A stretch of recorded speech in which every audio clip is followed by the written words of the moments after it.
the shark bait has such teeth, dear.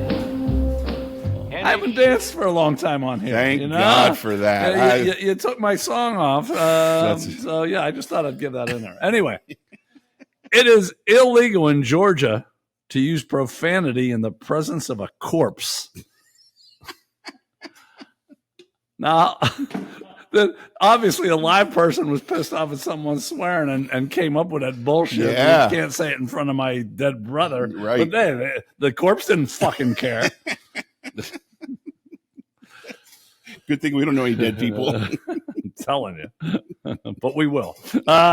Welcome. This is Pittsburgh Dive Bar Talk, where we celebrate women. We've been celebrating women for a long time. Yeah. You just didn't know it. Yeah, we don't objectify them at all. No. We celebrate them in our own sort of way here. Absolutely. We are the only Category 5 podcast in the universe. You will not find another category. That no one will even claim to. I've never even heard a podcast claiming to be a Category 4. Have you? Not to my knowledge. No. So we're kicking ass there. That's right. And we are the patron podcast for honeybees with bad memories, inebriated British Airways flight attendants, and we got another one coming up today. Another one coming up today. You have to look forward to, because I usually I run it by you. I know you're going to agree with this one as soon as you hear it. Okay, awesome. But you have to wait till Transylvanian brain freeze for that one. We are also, besides of all the other things, one of these days I'll go over everything we are. But we are alcohol influencers. Mm-hmm. And my alcohol, I was a little surprised at this one. What do you think? Budweiser is the world's most famous beer. Oh, okay. I would have thought it would have been like Guinness or one of those ones over in Europe. Or something that's been around, yeah. Yeah, but nope, said Budweiser's world most famous beer. Ooh, that's such garbage. I'm not saying it's garbage, but why do you have to have such a negative fucking attitude about it? Again, I'm back to, if a lot of people like it, it's garbage. Just like the dinner menu thing. Exactly. Just like it's garbage. Exactly. Yeah. Okay. You're consistent. You're stupid, but you're consistent. I'll say that. Okay, this is going to be brief. Prince Huckamuck fuck. Yes. Hey-o. I saw a couple headlines, so I decided to read one today. Nice. It actually was today. You can see this is different writing here. I see that. Yeah. Okay. Prince William, who's going to be king like any minute, because that old dude's not going to live much longer. We need to add him to the death Charles? Yeah. Oh, he's not going to live past July 4th. Make us feel good about ourselves. Oh, by the way, that's right. This is Independence Day episode, even though we're not going to talk about it again. Oh, one little thing we're going to talk about, but pretty much we're not going to talk about it. But I do have this shirt, and thank you, Sinrock. Oh. You got me this last year, and it doesn't smell that bad. Anyway. Prince William, the headline said there's been a change in.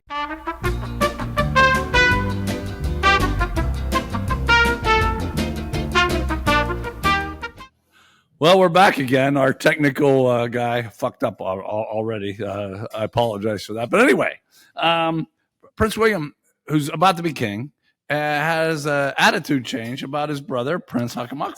And what he said is it's gone from anger to indifference, which is way fucking worse. If you're angry with someone, you at least care. You care that there's a good chance anger to like, to love, that's a possibility. Indifference, you're just fucked. You're just fucked. So Huckamuck, whatever he's hoping for when the old man dies, no, it's not going to be any better for him. He better be happy there in his Los Angeles home, because that's where he's fucking staying. It's not. Yes, he's reached his peak.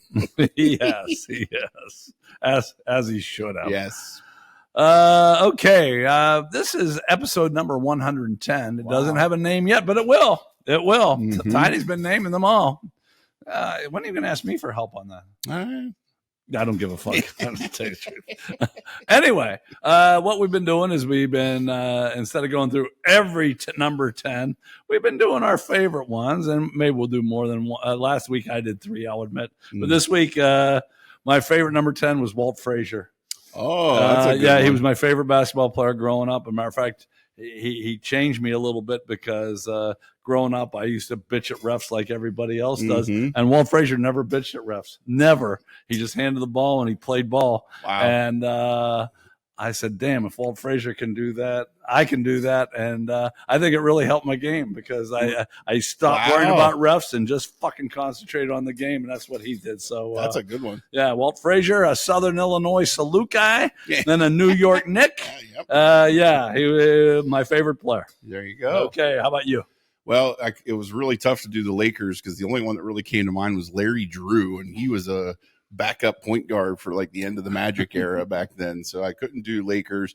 I went with Tom Brady at Michigan, or number 10. Oh, okay. Yeah. Okay. I'm a Michigan guy, so I went Tom Brady, number 10. Tom Brady's going to come up again, I think next week. How about that? Okay. Okay. I've been thinking a little bit, because I know you don't think at all, about Living Legends. Oh, and we haven't done any for a while. Right. So I am nominating three. Holy Count them shit. three. Count them Jesus. 3. Okay, and what we do, remember, we had our sheet, and our next sheet. Now, the ones that are on it now, this is cardstock, so they're a little bit more impressive. Right. Now, you can go to our website and see this whole list, but still, for my personal use, if you're on this third sheet, you're a little bit extra because you're on cardstock now. That's right. That's expensive. Yeah. I guess I should turn this here. This is our professional way we do this. Right. We had Flip, and then we had George E, and then we had Debbie, right, who's doing a good job. She's hanging in there. That's right. Hanging in there. That's right. Hanging there, Debbie. Then we had Rachel R. Yep. And then we had Paul G. That's right. Paul G, who's back then when we nominated him, when we put him in, he was just you and he were doing it.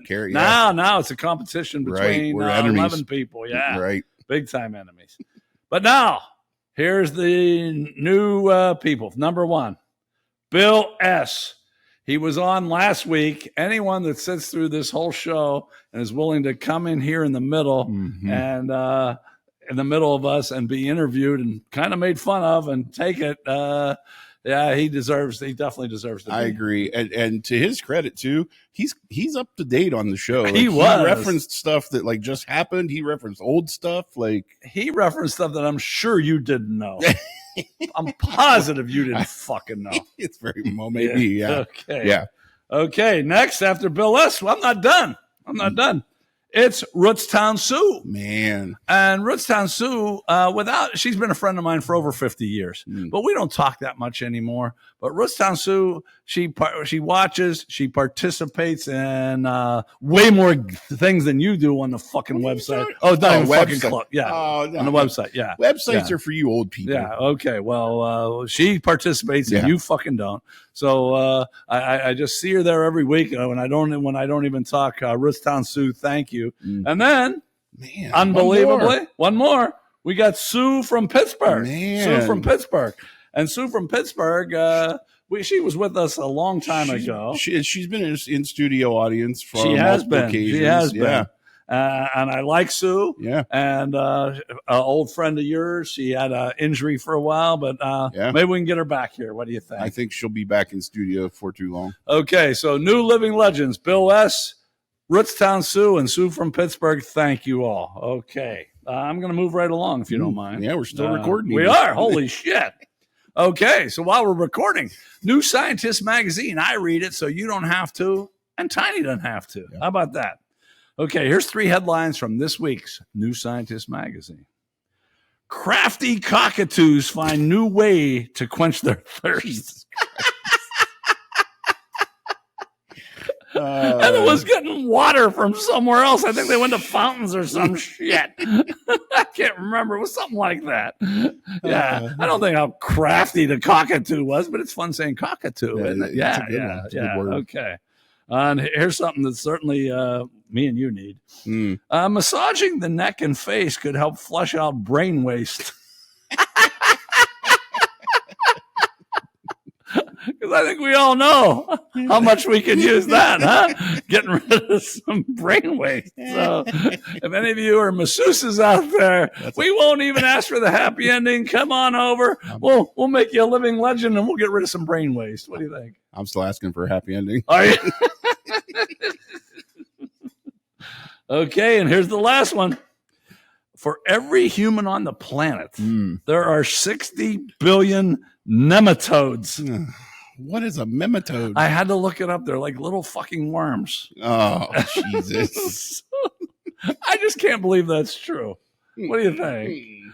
60 billion for every one human? No. That's like they say, there's at least one other person on the planet that looks just like you. No, there's some kind of thing. There's no one that looks like you. I guarantee that one. That's too many. There's no way there's that many. Not 2/3 of the world's water. There's no way there's that many worms. I agree. But anyway, that's your 3 headlines from New Scientist magazine. Now, our website is really fucking good, and it's rated G, damn it. So you can bring in the kids, the neighbors, all sit around your computer and get on our website because it has episodes past and present. It has lovely photos. My grandson's on there again. He looks pretty good too. Yeah. A feel good song that I think Jane changes every couple days. Movie and the music game score, so you can keep up to date with that fantastic thing we're having right now. Yeah. We got pizza and beer ratings. I do the pizza. Jim Miller does the beer ratings, and he gives one every week. I don't do it every week, but I do it. How to write Dear Tiny. That's going to be our next segment, of course. We have a list of living legends, which now there's going to be 3 extra people, and we have a list of good dive bars. Oh, that's right. But one other thing I haven't brought up, we have this actually good thing that's it's sporting events that you'd like to go to, and you have so much to spend. They assign a different value to each one, and even if you don't want to do it for us, it's a kind of an interesting exercise to do yourself. To see which events you'd like to go to. You could go to the shitty ones or you could go just the good ones, but then you don't get to go as many. And of course, you haven't fucking done it. I haven't. I actually forgot all about it till you just brought it up. See, how are they supposed to fucking know when you don't fucking do this shit? Yeah, but I'm very busy, very important. They're just humanoids. They have the time to do it.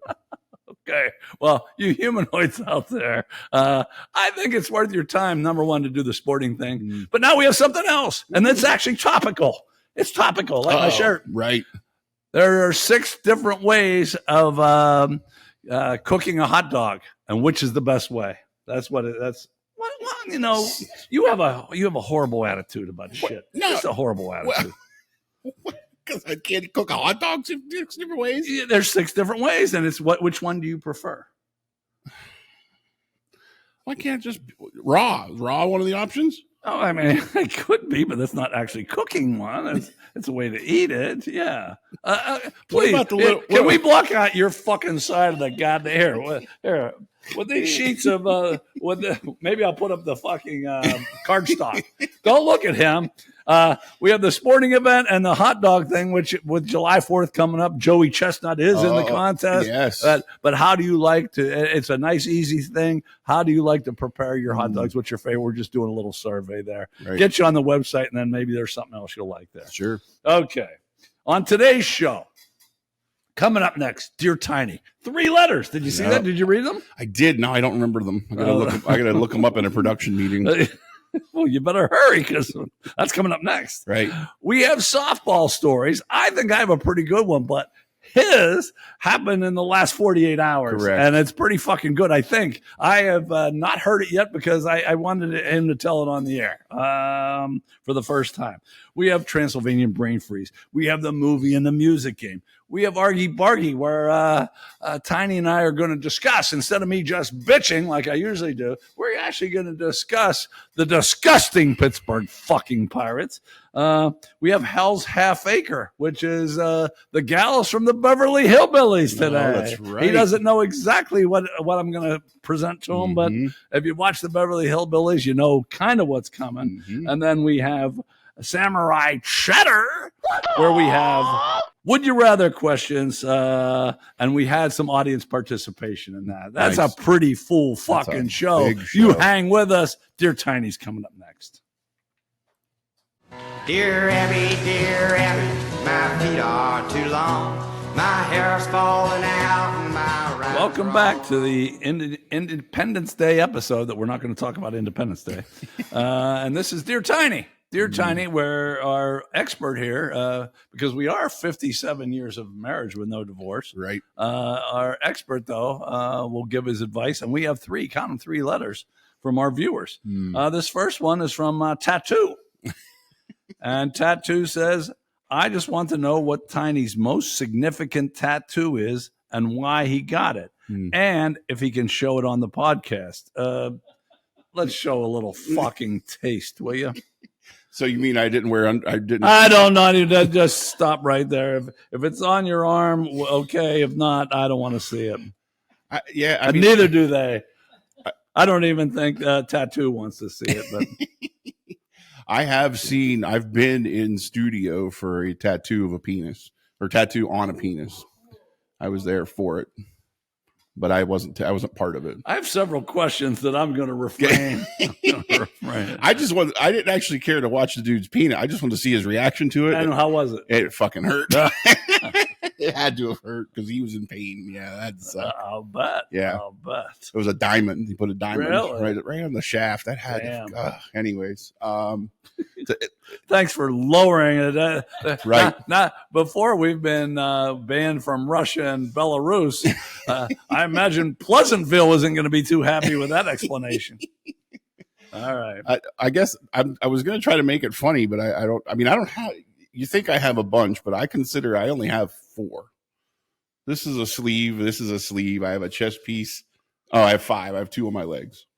Okay. Well, what's your most significant one? Significant. I don't know. I don't have all these deep lying. This was my first one, and it's all right. Let's say that's the most significant. We'll go with it. That. Yeah, I understand, and it probably is because it's what started it all, and then I got from there. So, this, if you can see from here, it's a blue and green. They're 2 snake skeletons, and they both wrap up around and come up over the top here. The one's on my shoulder, and the inspiration from this was a song called the Struggle Within. It's off a Metallica album from the 90s, and it's my interpretation of that. This is Kevin's interpretation of the image from they had a poster for it, and I said I want Struggle Within's this. And it's 2 snakes. They actually look like they're in a wreath shape, and I'll put it up on so everybody can see. He made it work for a sleeve. He kind of made it his own thing. The significance of it, I don't know. Struggle Within to me is I've always been my worst own enemy with everything, and that's kind of what you're a lot of people's worst enemy. So that's probably why it sticks and resonates with me. But it's probably the most significant because it was my first one. I waited till I was almost 30 to get started, and I did a whole sleeve for my first one. Tattoo, yeah. You happy you fucking asked? Listen, just because it's not interesting to you doesn't mean it's not interesting to them. That's a bad thing with you. You're very myopic. Wow, that's a big word. I didn't know I was myopic, but you're very fucking boring. How about that? All right. Next one there. Hope that answered your question, Tattoo. Right. Next one's from Sandals. Ooh. Sandals is a woman. Okay. Dear Tiny, socks or no socks? I see everyone walking around in shoes without socks. It is a stylish look, but how do they keep from getting blisters and stinky shoes? You may notice I'm in shoes with no socks at present. I'm a subscriber to no socks with shoes. I can tell you how I keep mine clean. How? I watch this. This is a tried and true methodology. I'll stand by my words. If you don't wear socks with your shoes and they're going to stink eventually, then mine stink right now. I can smell them, especially as hot as it is where we're sitting. Oh, I thought that was just you. You wash them with your laundry like you would like a normal, just like in a load of clothes with towels or something, maybe so it doesn't bang around. Then while they're still wet from the wash, you get some shit. What kind of coffee? You drink good coffee? You drink shit I don't coffee? drink coffee. Ah, you fuck. So you get coffee grinds. I usually get like a can of Folgers or whatever's cheap. And while the shoes are still wet, you take coffee grinds and you layer the bottom of the soles of the shoes as much as you can shake around in there, and you leave it sit till the shoes are dry. You get all the coffee grinds out and the smell's gone. Really? I promise you. Yes. So, is it easy to get the coffee grounds out? Once it's dry, it's not too bad. Is it? I would recommend, now this is going to sound like I'm a hypocrite, wear socks maybe once to get some of the other stuff out. Otherwise you get brown stained feet. But yes, you'll get rid of the smell without. Okay, that was actually a decent answer. Of course, I'm full of good stuff. I'm going to answer the other half of the question for him. Yeah. How do you keep from getting blisters? You be like Tiny and don't take more than 23 steps per day. And then you won't get blisters because there's no friction or because it doesn't fucking change. He goes from his kitchen. This is a big day for him to hear because actually that's maybe 27 steps. I doubled my production. That's how he does it. All right. You ready from the last one? Mm-hmm. The last one, you're going to have to pay attention a little bit. Go ahead. More. This is from I'd rather be dead. Wow. How about that? Dear Tiny, I'm 77 years old. 2 months ago, I fell and broke my hip. I'm all alone in this world, no husband nor kids. I was sent to a convalescent home to recover. It is a living hell. Aside from being called dear by people who should know my name by now and being walked in on by strangers while I'm in all stages of undress because they've seen it all before, not mine, they haven't. I'm not in the habit of showing my naked body to strangers. The food is horrible. It would be bad enough to see his naked body by strangers, but if I'd rather be dead if you're really 77. I don't think anyone wants to see your fucking body. Anyway, I haven't had a fresh piece of fruit or vegetable that didn't come out of a can since I got here. Everything is served room temperature, the hot foods as well as the cold. The instant potatoes are runny, and the gravy is as thick as peanut butter. And the portions are so small, I forget what real food even tastes like. Okay, now we're getting to the question. There we go. Okay, it's there. Please do an old girl a solid. Please describe the best meal you ever had in minute detail. Not just the items, but the taste, the smell, and the texture. Where were you? Whom were you with? When was it? What was the occasion? Don't leave anything out. That is a tough one. I got to say, I'm not going to interrupt on this one. This one's yours.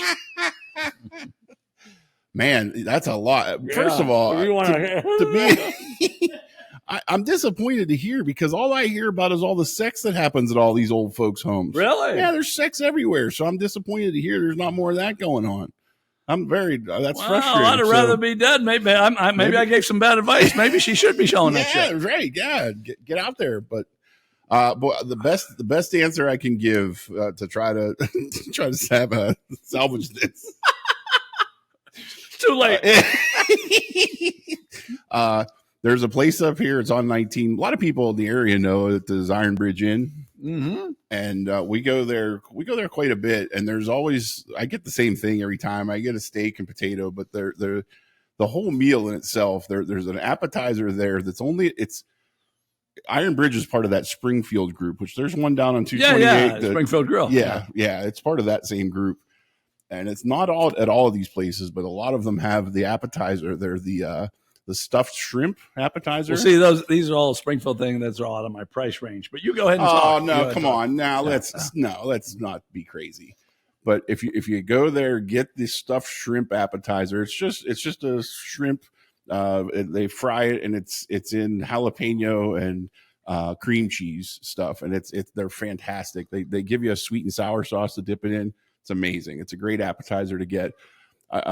I can eat all 6 myself. Misty sometimes gets them as a meal, but that's usually just my appetizers to get the 6 shrimp. What a shock. And then from there, the steak and potatoes, I usually get the strip when I go just because that's my favorite cut of steak. And I'm a medium to medium rare guy. Good size portion. It's everything. If you go to like Texas Roadhouse, it's every bit as good as any place like that. And, they give you the option to get the fried onions and mushrooms, which I always get. Now here's one problem I have is I'm a steak sauce guy, but I'm one of the people that puts the steak sauce on the steak. I don't put it on the side. Oh, I do too. You put it on the steak? Yeah. Well, I have this bad tendency whenever I put the steak sauce on, I lick the bottle before I put the cap on. Oh, you said that one other time. You're a disgusting fat fuck. I do that at the restaurant. I do it 75% of the time. I'll put it on my steak. I go, and what the hell's the matter with you? I don't know. It's just out of habit. I do it, and I always tell the waitress, and the waitress always looks at me like, "What are you doing?" And she's like, "Well, just keep it." So I end up with a free bottle of steak sauce every time. So that's always my best meal. And then they always have great desserts there too. I forget where they bring them in from. I don't think they make them, but their desserts are always fantastic. I highly recommend the peanut butter cream pie. It's delicious. Okay, and I'm going to ask my question. What's that cost? Start the appetizer, the entree, and the dessert. What do you think? You're probably looking for just me. If you don't go for two, you're probably looking at about a $75 bill. $75 bill. And I usually have like at least 2 or 3 drinks too. Okay, so for you normal people out there, you probably get by with $25. You know. They have good. I always get the Moscow mules when I'm there. They have good mules. So maybe the Iron Bridge should pay you for just giving them a pretty. That was a good plug. Yeah, nice it plug. was a good plug. Yeah. It was a good plug. Yeah. Okay, that's good. That's good. All right, there you got it. Tiny giving pretty good advice on all 3 questions. We'll be back. We have softball stories. Oh, put me in cold. I'm ready to play. Welcome back to Pittsburgh Dive Bar Talk. After dealing with some interruptions, we're back, but we're going to tell softball stories. I'm going to tell mine first because Tiny's I don't even know what he's going to say. He doesn't know what I'm going to say, but mine happened a while ago. My daughter just had turned 7, or maybe she wasn't even 7 yet. So it was the 7 and 8-year-old league. Mm-hmm. And I went to sign her up. And unbeknownst to me, all the coaches were in place. They had all been there for a year. And they said to me when I signed my daughter up, hey, you have any interest in coaching? And here's the mistake I made. I said, well, if you absolutely need someone, I'll do it. That's like saying, yes, sign me up, because 2 days later, I had a packet in the mail. Uh-huh. 2 days fucking later. They looked real fucking hard, didn't they? Yeah. So, once again, there's 12 people on the roster. This is 7 and 8-year-olds. Mm-hmm. I show up, and I like my girls and everything, but 11 of them were 7 years old. Oh, 11 of them. Jesus. I had 1 8-year-old and 11 7-year-olds. Oh. And there's a pretty big difference between 7 and 8 as far as the sports development. Mm-hmm. And I'm pretty sure we lost every game. We were close in one. I don't think we pulled it out, though. Yeah. But everybody loved me. I was the most popular coach. Hey, thanks for coming on. Da-da-da-da-da. Nice. So then all those guys move on to the next league, obviously. Uh-huh. So it's the next year. And I told them, okay, I'll coach next year. Now, there was a rule I didn't know about, and I don't know even that they didn't care because they were moving on. If a girl wants to return to her same team, she can. I went 11 for 11 on returnees. Wow. Yeah. Hard to believe with the way I coach. Yeah, right. With my record. 11 for 11 came back. No one moved away. They all came back for my team. So now they're all 8 years old. Uh-huh. And then I told the league, hey, I need one more girl to make 12. The dumbass league, I have all these 8-year-olds. They send me a 7-year-old that was probably the best player in the league. She ended up playing college softball. That's awesome. That's awesome. I knew we were going to be pretty good when everyone returned. And then the second practice, they send me this girl, and she's hitting them to the outfield already. I said, oh, my God. So, okay, the year before, I was the most popular coach, I told you. Yeah. Everybody hated me now this year. Because I was kicking ass. Yeah. We didn't even come close to losing. Right. And then I just, we went undefeated. We won, and the coaches didn't like me. Of course. But I just got one last story.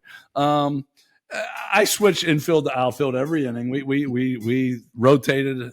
I did the best I could, so everyone played everywhere. Okay. But I moved my outfield up because it's 7 and 8-year-old coach pitch. They never get any balls out there. Sure. So and we're winning this game 15-0 after 3 innings. You can only score 5, and then they stop you. Yep. That's how ours is. And this coach that already hated me because I kicked his ass the first time said, hey, there's a rule. You're only allowed, the outfield has to be 10 feet back behind the infield. So I said, okay. So we go out. It's the last inning. I think we're up 25-0. Okay. That's awesome. So I'm the last 2 innings. I made sure, okay, stay back. The girls are edging up, which I thought was good. Sure. They wanted to be part of it. Of course. I stay back, and I tried to mark a spot. Okay. And I told you I had the one girl that was went on to play college softball. I had another girl that then went on to play college track. Oh, geez. Oh, what an athlete she was. Oh, what an man. athlete. So anyway, the other team gets the bases loaded with one out, and the coach, and I knew we were going to win. I thought, okay, they can score. Some girl hits a shot up the middle. My girl in center field's the track girl. Not only does she catch it, she's fast as hell. She runs, steps on second, fires it to first. She didn't have a great arm, but on that play she did. The first baseman, I would say, caught 1 out of every 10. She catches it. Double play. 25-0. I love it. I love it. Coach didn't speak to me the rest of the time. That's awesome. Okay, that is awesome. Yeah, that's funny. That was my experience. First year horrible, second year good, but it's funny. My popularity was high when I sucked. Yeah, and then I get a good team, and everyone fucking terrible. hates me. Yeah, Yeah, I'm an asshole. But you. now I'm more looking forward to the story you're going to tell us. Okay, well, I'll try. Let me just try a quick setup since they're not familiar. But a lot of similarities in that age-wise. Like this is the year 3 with this group together because of the way the age falls when you start versus when you're eligible to play 10U. Tori is one of like 6 girls on her team that are already 11 still playing 10U. So like this was the season we all came back for. You know, we've been together. We want to win it. We're here. We're here to be the team everybody hates. Right, you were, right? Mm-hmm. Like that's and so, you know, most everybody came back. There were several that could have played up if they wanted to, you know, but they're like, no, we want to come back. We did. We only lost 2 girls from the year before. And the ones we picked up, one's a first time softball player, but she's an amazing athlete. So that was like a thing. And then the other 2 we picked, or the other one we picked up, great ball player. So sure as shit, we go 10-0 for the season, and a couple of rainouts here and there, but we end up getting the first seed for the tournament, which was just this past week. And as you know, one of the weird things they did was they decided that all 19 teams should make the playoffs. When you told me that, I thought that's weird as fuck. 19 teams. That's a lot of teams. That's a lot. Yeah. And as you rightly asked, how many legit teams are there of the 19? And, you know, everybody would conclude there's 4 legit teams in this league. And so how they set it up was 19 teams. Everybody makes it. First round is single elimination, and then we'll do double elimination the rest of the way. So, which at the time I said, that's going to be a lot. That's a lot of. That's going to go a long time. That's a lot of softball. Yeah, I mean, we played our first game Monday. The team we played at 8:00 had a game at 6. So, you know, they played 2 games and were eliminated in the same day, and they were home by 9:30. You know, yeah. So that happens the first night. So then the second night comes, and you know, we've had the heat wave this week, and there were there were storms threatening all week. So it's announced at like 4:00 on Tuesday. They said, "Hey, the league's decided we're switching this to single elimination." First off, when you heard that, okay, 2 questions. Who makes that decision? Who's the league? Mercer County blah blah blah committee. I don't know. It's supposedly it's like 5 people. Okay. And what I've learned is 3 of them are from Hermitage. Okay. This is going to be a I hate Hermitage rant is what I'm going to probably end up sounding like at the end of this, but rightfully so, because fuck them. I mean, and when they made they're 5 of the 19 teams, by the way. When that decision was made, was everybody in on it? I don't know. Well, again, we have 2 schools. We only have 2 votes. I don't know what we voted for, but my first thought when I saw that was, this is because Hermitage doesn't think they can beat us twice. That was my I don't know why. You know, you can blame the weather and the heat and blah, but dude, there's like 5 schools in Mercer County that have lights on their softball fields, and it's summer. We could have played games all night. Like, yeah, right. I think it's a bullshit excuse personally, but okay, they switch it to single elimination. That's fine. Let's cut to it anyway, right? So Wednesday comes, we win, and actually a really good game, 2-0 into the semis to get to the championship on Thursday. And it's everything we want. It's the team that beat us last year, Hermitage Jones. It's, It's 1 versus 2. It's everything, we wanted it to be. And the game. And now are we to the semifinals or quarterfinals? This is it. This is for all the marbles. This is the finals. We won the semis 2-0 over Oh, Sharpsville. okay. That was the semis. That was the okay, semis. My bad. Okay. Yeah, no, you're good. Okay. So that was the semis, 2-0, big win, great game all the way around to get to the finals against Hermitage Jones. And it's everything you expect it to be. The pitchers are firing. We have, as you know, we have this girl pitcher that she's a robot, man. She's an amazing pitcher. She plays on a bunch of teams. Let me just throw in there. He told me like last week, they play 7 innings. She had 18 strikeouts. That's some shit. It's crazy. She just really is that good. And so it's back and forth. We really not a ton of runners. We actually had a couple opportunities with base runners, but not a ton. I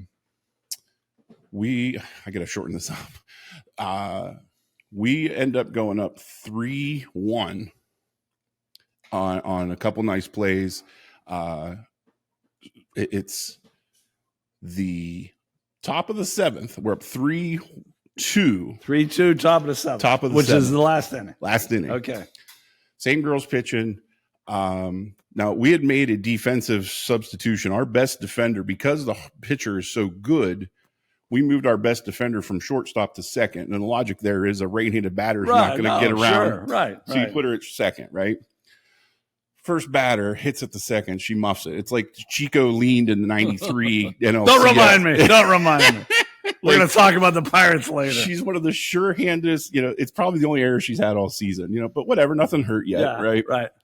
Next batter, on a strike 3 pitch, swings, it hits the bat, but it hits her hand, and they call it a hit by pitch. But you know the difference in sound when it hits the bat versus, right? So, okay, so that's first and second. They steal second and third. There's only 1 out. Pitcher comes back, strikes out the next batter. Oh, I forgot a very important thing. Going into the top of the 7th, we're facing 2, 3, 4 in the lineup. Okay. That's important. So 2, 3, 4, we get second and third, strikes out for the second out. So now we're to 3, 4, 5, 6. Six. You're the sixth batter, runners on second and third, 2 outs. We're up 3-2, top of the 7th. Okay. 1 out away. The number 6 hitter hits a pop-up. It's a sky shot right at the second base bag. The second baseman and right center fielder collide and drops the ball. Both runs score. They go up 4-3. Pitcher gets the next batter out, and she ends up at third. And we actually end up getting out of the inning. It's 4-3. Them. However, bottom of the 7th, we have our 2, 3, 4 coming up. And they had scored all 3 of our runs for us at that point. Our number 2 hitter is the pitcher, our best player. Their pitcher hadn't walked anyone all game. We're already at 12. I'm trying to be quick. Bear with me. This is almost over. So their pitcher hadn't walked anyone all game. Well, this is where the pitcher, nobody walks. If you get to 4 balls, the coach comes in to pitch. Right. Yeah. So first she ends up walking the number 2 hitter. So the coach comes in, she hits a bullet to third base. So much so the third baseman doesn't make a play to throw over. She stops it, but doesn't make a play. As she's rounding first, they give it back to the pitcher, and she gets starting to go back to the bag. All of a sudden, the home plate umpire says, "You're out." Everybody's like, what the fuck are you talking about? What do you mean you're out? So here's the rule. The rule is when the pitcher has the ball and is back in the circle, the runner has to commit either going back to the bag or go to second to bait the pitcher to throw the ball, right? They said that she was baiting the pitcher by not going back to first base fast enough. It is the horse shit. It's a shitty rule. It might have been, she might have nonchalanted a little bit, but like when you get a hit, you round the bag at first, you look to see what's going on, and then you eventually get back. She had no intent of trying to bait the pitcher. She was just going back to the bag. Did she nonchalant it? Maybe, but not enough. She wasn't like going back and forth. No. She was making it back to the bag. And unfortunately, there's 2 umps. This is the only game all season we have 2 umpires. This was the home plate making the call. There was an ump on first. They didn't call it. It was the home plate that called it. So the other team was in her ear, clearly. Right. And they called her out. And it's like, okay, even if it is the right call of a shitty rule, it couldn't be at a worse time. She had to be the to be like, come on, this is the last half of the inning of the fucking season, lady. Like, you're really doing this right now? Like, don't we get some kind of warning or something? Yeah. Even if she is the best player and should know all the rules and blah, blah, blah. Like, that's a shit call to make in that situation. Our leadoff runner in a 1-run game. And then the next 2 batters ground out and we lose 4-3. And again, our only loss of the season, which now, because it's single elimination, we don't get to go. And I guarantee you, we have enough pitching depth. I don't think they could beat us 3 out of the best of 3. So there's the story. Okay. Mine was fun. His was shitty, just like it always is. Seems like he brings out the shit and everything. Yes. And we're at 14. Okay, we'll be back with Transylvanian Brain Freeze.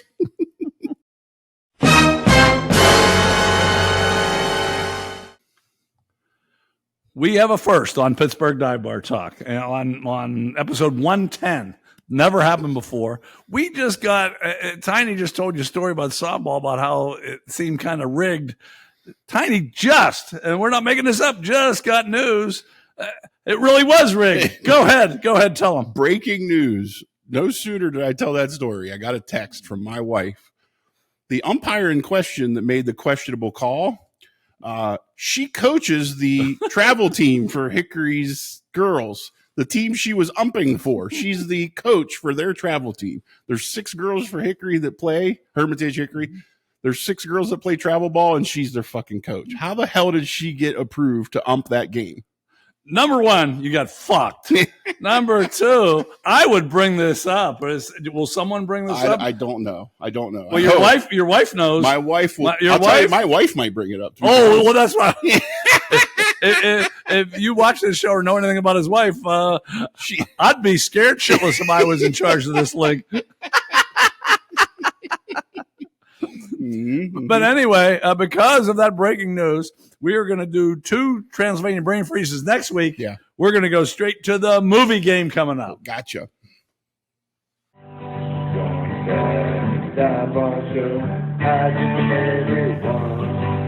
Welcome back to Pittsburgh Dive Bar Talk. This is the movie game where it's 2, 2, and 2. You get 2 lines, you get 2 characters, and you get 2 actors. And you have to decide for 5 points the name of the film, and for 1 point the year it came out. And you get a 1-year leeway either way. So let's get right to it. Here's the 2 lines.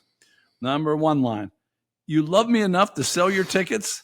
I love you enough not to let you. What do you say we try to do all of it? Let's try to jerk one out of the park. And then the next line is, the interviewer asks the guy, where do the Sox rank in terms of importance of your life? I say the Red Sox, sex, and breathing. Now, do you have it yet? And the 2 actors are Ben. I don't know if Ben had a last name in that or not. And Lindsay Meeks. And the 2 actors were those 2, Drew Barrymore and Jimmy Fallon. Oh, God. And while you're thinking, that's right. Go ahead. The scores are up from last week, and I just want to say, even though, let's see, Yimmy does have the lead, but I want to give special mention. House of Thrills and Big Dog both got 6 last week on the movie, and that was a pretty tough one. Yeah, because everyone can see Tiny got a 0, and as did 3 other people, but Big Dog and House of Thrills came through. House of Thrills hadn't been doing too well, but that was a good score for them.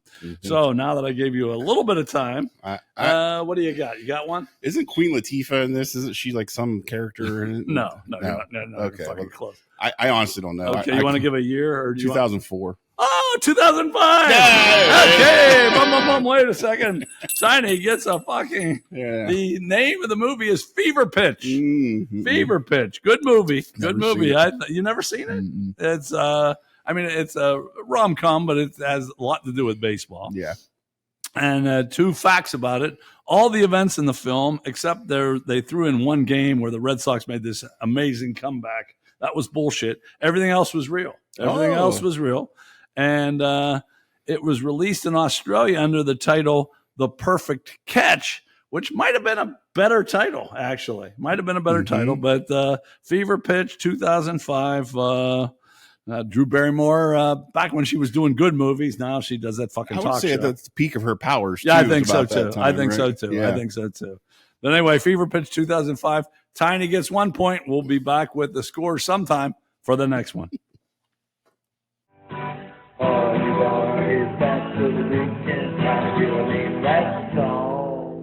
Welcome back. Now we're playing the music game. We just played the movie game. Now we got the music game. And in the music game, I give lyrics. And I think I'm going to sing again today because I've been singing pretty well lately. I'll even get this a little closer. I'll be more like Jimmy Morrison. Remember when he got that real close? Oh, yeah. You have a nice radio, sexy radio. I'd probably get laid a lot more if I did this. Chicks, what do you think? Pittsburgh Sue? I didn't get to say as much about her as I wanted to earlier. Sure. And you know why. And you know why, but that obstacle has been taken away. Okay. So here we got the lyrics, and then you get 3 points for the title, 2 points for the artist or group, and 1 point for the year. And that's how we do it. And I think I'm going to sing this. I really do appreciate the fact you're sitting here. Your voice sounds so wonderful, but your face don't look too clear. So barmaid, bring a pitcher, another round of brew. Honey bump, bump, bump, bump, bump, bump, bump. Wow. Oh, God. Oh, I think I know it. Well, think about it because we have to show the scores, remember? Okay, once again, we got a tie here overall between Yimmy and 3-Pack. Now, 3-Pack put up a 5 last week, though. 3-Pack was the top person, and we had 4. Last week's was a little bit harder than most. Paul G got a 0, which never fucking happened. Yeah, how about that? But anyway, 3-Pack was the top person. What do you think? I think I've seen him in concert. You probably have. Jimmy Buffett. You got it. That's 2 points. I guess I'll give you a little. And it's Why Don't We Get Drunk and Screwed? Oh, that's 5. Can you run the table? He's got 3 points for Why Don't We Get Drunk? Jimmy Buffett. This is where I know the greatest hits album. It's the yellow cover. And, right. That's where I learned the song from. Yeah, it was on there. I went to this concert with my uncle, of all people. He needed a designated driver, so I got the drive, but he bought my ticket. Your uncle, Uncle Harry. Okay. That's a fair trade, right? Oh, free ticket. I'm 16. Yeah, Fuck it. Yeah. Oh man, I'll say 1978. 1973. Damn. 1973. You got to be kidding. No. So what you got 1 point and 5 points, right? Yeah. Okay. I better write that down. I forget sometimes. Okay, we'll be back. Argy Bargy is going to be a discussion between me and Tiny. Hey, give us some of that Argy, giving it all to Jack. Give it some of that Argy. We'll take some time in between. Oh, we're back. We're back, aren't we? Okay, welcome back to Pittsburgh Dive Bar Talk. Oh, by the way, that's Tiny, not Timey. That's Tiny. And I'm the Prince of Pittsburgh. And what we're going to do now, usually during Argy Bargy, I just bitch strongly about something, but I thought we'd make it a little more conversational this time, be a little bit nicer than we normally are. Yeah. And we're talking about our Pittsburgh Pirates. This could be a 4-hour thing without any every notes. Week we could do it. Absolutely. Yeah. Maybe we should make this a regular segment. Yeah. Or just a show. But anyway, okay. These are mishaps, mostly off the field. First off, and we talked about this before, so you can't say we're Johnny-come-latelys. We both talked about the fact that they didn't sign anybody during the off season of note. Right. They signed 2 guys that suck. And they have all this pitching, and it's coming exactly like we thought. The pitchers have been doing great, and the hitters can't fucking hit for shit. Right. But that's not all. Okay, let me explain. Bucco bricks. That's where 20 years ago you bought a brick, and I'm one of the ones that bought one. I know. And your name was on the brick. Mm-hmm. They decided just to bring in a digger of some sort Get 'em the and fuck take out. up all the bricks. And someone found them in a dumpster or a dump somewhere, and they're no longer there. And now they're supposed to do something to appease us, but they're not. I haven't got anything from them. Aren't they supposed to do something where they bring them back? Yeah, supposedly, that's not going to happen. No, they don't. Nobody gives a shit. Okay, number one, Bucco bricks. Number two, the Clemente sign. Clemente's the most revered athlete in the history of Pittsburgh, probably. They had a thing up there, a sign for him on his wall, on the right field wall. They took that down to put up some fucking advertising. That's right. It gets better. It gets better. On film, we got to watch this on the news. An usher beating the fuck out of a fan with a belt. Right, the food concession. Yeah, that might be the best one. Usher just beat that, and then the guy might have deserved it, but it's still not a good look. That's it now. Okay, we had a fan fall out of the stands and almost die. And they said he was doing great. Now, we haven't heard much lately, so I'm guessing he hasn't been progressing like they were hoping at the beginning. Yep. Fell right out of the stands. Actually, he was even cheering the Pirates on. That's right. Turned out he was underage. He was drinking. Not that I have a problem with that. Tommy Pham was suspended 1 game for fucking with a fan. That's right. And then just last week, Santana, he tried to punch a fan like 3 times. Did you see the video of it? No, I did. He got suspended 4 games. Right. The manager got fired. There's more. They had $1 hot dog night. I don't know if you know this one. They ran out of hot dogs. Wasn't it Buns last year? Yeah. That's so awesome. That's the one. They had Skeen's bobblehead day. And now, in all fairness, they did say that only the first 20,000 fans get it. But people don't want to watch the fucking game. They wanted Skeen's bobblehead. So the line went from the stadium across the bridge into downtown Pittsburgh. So they said they were going to give everybody one. I don't know if that happened or not, but wasn't it something they were going to give vouchers for the ones they didn't? Yeah, and I don't know. Who knows if that really fucking right. Maybe it did, maybe it didn't. But and then this one, this is on the field. They're not their best player, but their most talented player. He misses an easy ground ball in center field, and then he just stands there. Says, fuck it, someone else can get it. So supposedly I feel so sorry for the new manager because I actually know him, and he's a great guy and a great baseball guy. But they don't have talent enough to just cut this motherfucker. Right. But then after he did that, he didn't run after the ball. 2 days later, he hits a ball and he doesn't run it out because he thinks there's 2 outs already.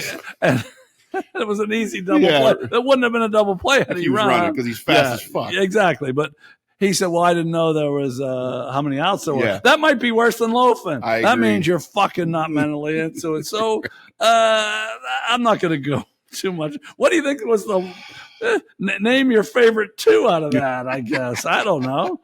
I'm going to say the bricks is probably my first favorite because they would have absolutely brushed that under the carpet if someone didn't turn that into KDKA and they make a deal out of it. Right. That one to me, because, look, I don't give a shit. I didn't do it like you did. I think it's kind of dumb. Robert Morris tried that. I don't give a shit.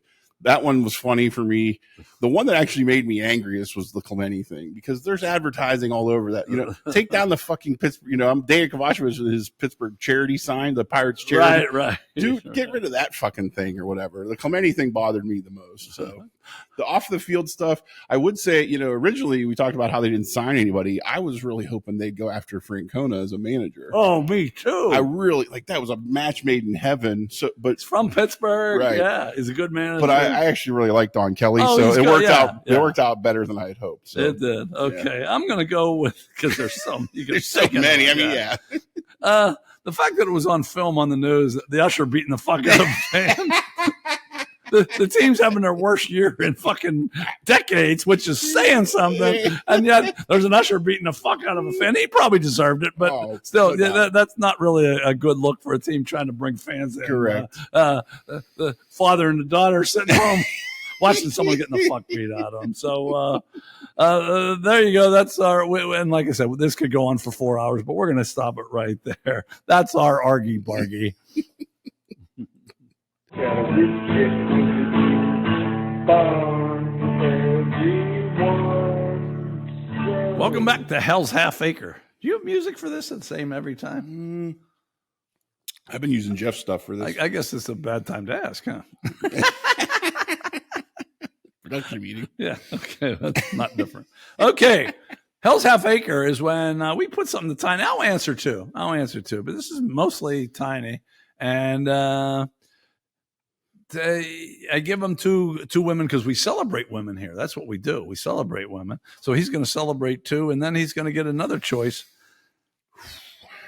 Now, the first grouping, there's no penalty. Okay. You just decide. Okay. Okay. Who would you rather sleep with, Miss Hathaway or Mrs. Drysdale? Woof. This is Beverly Hillbillies Women's. Most of you already know these. If not, you can look them up. But Miss Hathaway or Mrs. Drysdale, which one would you rather do? Hathaway's a secretary, right? Mhm. Yeah, I'm going with the secretary. I like that secretary look. Do you? Yeah, I'm going with that. Okay. Mm-hmm. I'm going to go with Mrs. Drysdale. Okay.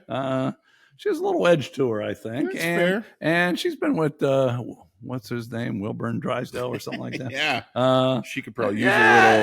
I think, little romp. I think I could do better than Wilburn. But okay. All right. So for you, Mrs. Drysdale lost that one. Okay, I'm with you.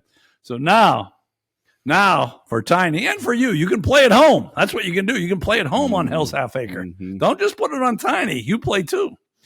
So whichever one lost to that group. So for me, it's going to be Miss Hathaway, but for Tiny, it's going to be Mrs. Drysdale. Yeah. It's Mrs. Drysdale or Ellie Mae, but time out.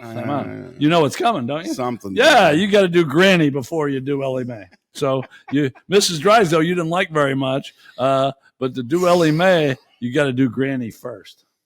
Wow. How about that, huh? When I think of Granny, I think, Mr. Harrelson last week mentioned about a Brillo pad down there.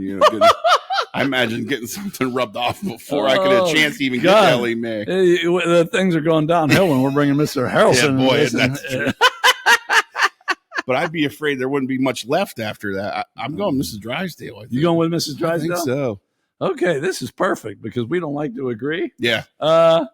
It would be between Mrs. Hathaway and Ellie Mae. Right. And I'm going to nail the shit out of Granny. Just to get with Ellie.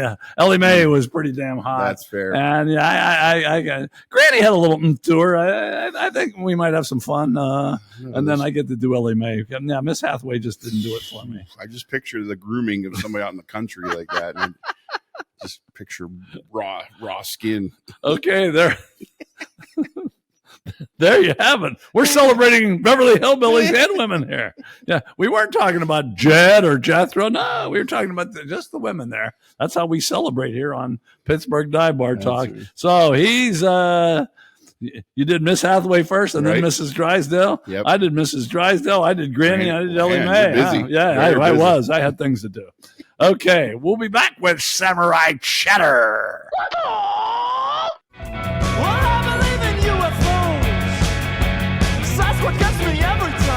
Welcome back, Samurai Chatter. This is going to be like a real show. I have a pen, I have notes, I have empty answers. Beers. Yeah. Well, empty beers and full ones. Here. Mm-hmm. Heidi High. Okay. Okay, hey, wasn't that the Pirates? Well, yeah, it was. You need to bring those fuckers back again.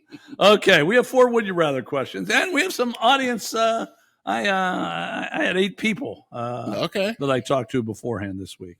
Okay, first question, and you play at home once again. If you need to pause, go ahead. Go ahead. Feel free. Mm-hmm. Would you rather watch nothing but Hallmark Christmas movies or nothing but horror flicks? I never was going to say this is an easy one for me, but there's a lot of chicks on those Hallmark channels from shows I used to grow up watching, like Jo from Facts of Life. She used to be in a lot of those. Yeah. The chick from Full House is in a lot of. I can't think of her name. No, she is. Yeah. Kirk Cameron's sister or whatever.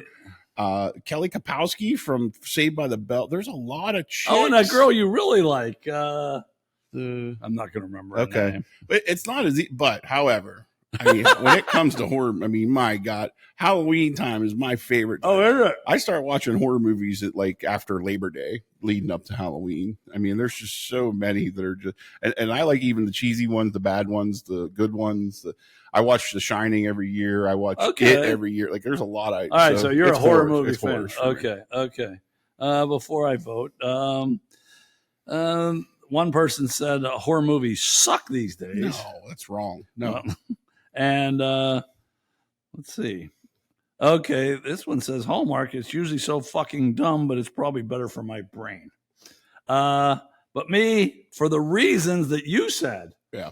There are good-looking people in those Hallmark Christmas movies. So I'm going with Hallmark, and Hallmark wins 7-3. Wow. 7-3. Yeah, wow. yeah. Sorry. Okay. Sorry. That's typical of you, though, that is in the minority. Right. It'll probably happen every fucking time here. Okay, next question is, would you rather go into history books as doing something terrible, or would you, after you die, you just want to be completely forgotten? Yeah, no, this is, give me notoriety all day long. Give me, if I got to cook some people in an oven in Auschwitz and whatever to do it, why, I'm all for notoriety. Give me something. Give me a reason that somebody says my name. Okay. Yeah, I figured you'd say that. 2 comments here. One guy said, who gives a shit after you're gone, if you're forgotten or not? And one guy says, I don't want to be known now, let alone after I'm dead. And I kind of agree with him. Yeah. So I'm going with completely forgotten. Out of 10 people, 9-1. 9-1. You're the only person. You're the only fucking person. Oh, fuck that. Yeah. Dude, serial killers, look at that. I know it's come some foreshadowing here a little bit. No, there's got to be, Jeffrey Dahmer. You'd rather for eating people. Here's what I thought of, to tell you the truth. I've thought about killing people a couple of times. I really have. I haven't even told that story yet. There's one person that I really would have liked to kill. And I might tell that story. So I know I've been promising that. I was going to do it for number 100, but I don't know if we drank too much. Busy celebrating. I think we were.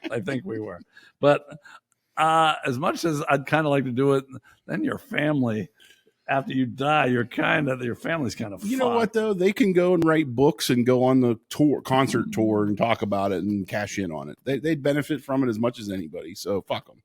If they're not willing to cash in on that notoriety, then shame on them. Or they have to go into hiding because you fucked somebody up like that. Yeah. Okay. So anyway, 9-1, Tiny, obviously in the minority. I might be right here. Okay. Would you rather drink? Who would you rather drink with? Al Bundy from Married with Children, or Ted Bundy, was a serial killer? My God, this is maybe the hardest question you've ever asked me. Okay. Because Al Bundy, I mean, my God, that's second best show ever on television as far as I'm concerned. What's your first? Sopranos. Okay. Just everything. He's a local guy, football guy, Steeler guy, hilarious dude. Like, have you ever seen interviews with him? Like, he's just amazing. But dude, even before Ted Bundy could pull some chicks. Oh, I know. They were amazing. So you go and hang out with him, and he's got to have those stories. It'd be interesting to hear his side of some of these stories. Even though he's fictional, I still got to go with Al Bundy. You're going with Al? He just, man, I don't know, just awesome. Okay. The character, I know it's the character. Yeah, Everything right, I said right. was his real person. No, but just okay. I just wanted to talk about being a member of No Man. This person said Al was the greatest character on TV. Amen. And Ted is interesting, but he doesn't want to get drunk with a crazy man. And this guy took Al because Ted would kill me after the beers. He wants the chicks. Right, exactly. Which is why I'm going to go with Ted. Oh! Al, I have enough people that brag about how they did in high school football. I'm with one right here. Grabbing his balls, talking about how he it was a good character. Don't get me wrong, but you drink with him and all he's going to do is brag about how he fucking ran the ball for 43 yards. 4 touchdowns in one game, brother. Exactly. Whereas Ted Bundy, the thing I appreciate about him as a serial killer is, he didn't just kill these women. He dated them, Yes. and then he killed them. Right. And I think his stories would be way better. But for once, Mm. you win. Al Bundy wins 8-2. Yeah. 8-2. Yeah. And I'm not saying that's a bad choice because Al would be good, but I just went with Ted. And the last question is, who would you rather be? Who would you rather be? This is the battle. That was the battle of Bundys. Mm. This is the battle of Wills. Will Ferrell or Will Smith? Mm-hmm. Who would you rather be? It's got to be Will Ferrell for me. I mean, I think he is a genuinely funny guy, even though I know he's kind of everywhere and he's saturated himself. But that Will Smith with all that stuff with Chris Ray, his wife is just so annoying. And, I know what it's like to deal with an obnoxious woman all the time at home. I just don't know if I want to. If I could live in a fantasy, why would I carry that over to to another world? So I'm taking Will Ferrell. Okay. This person said they'll be Will Smith because you can slap whoever you want. This guy was with Smith up until about 3 years ago. So Okay. when that happened. And this person says Smith because they think he crushed a lot of puss. I believe that. Yeah, although probably Will Ferrell did too. Probably did okay. And then this guy, and this is where I'm going. He took Will Ferrell because he just hates Jada and wants no contact or memory of her. And that's kind of where I am too. So we both took Will Ferrell and we win 7-3. Okay. 7-3. So I imagine Will Smith probably has more money though, right? yeah, they both have enough. Enough. Yeah, I agree. I don't know if they have as much as you, but they still have a lot. Here we go with that again. So anyway, Hallmark wins over horror movies 7-3. In the Forgotten versus Terrible, it's 9-1. He's the one. Al Bundy wins 8-2, and Will Ferrell wins 7-3. So there it is. I do have a quote here somewhere underneath right. all this shit. Yeah. And okay, this is Yogi Bear's turn this week. Yeah. This was after a big loss. He said, we made too many wrong mistakes. It sounds like this show. Exactly. And it's going to get worse. I guarantee it's going to get worse. So that concludes our Independence Day episode. Hope you enjoyed it. Because we're the hardest working podcast in 4 states and Suriname. That's the important thing. That's a good one. When we were 4 states, it was pretty good. But now that we threw Suriname in there, we're global. We're global. Because of that, we'll be back next week. Thanks for joining us.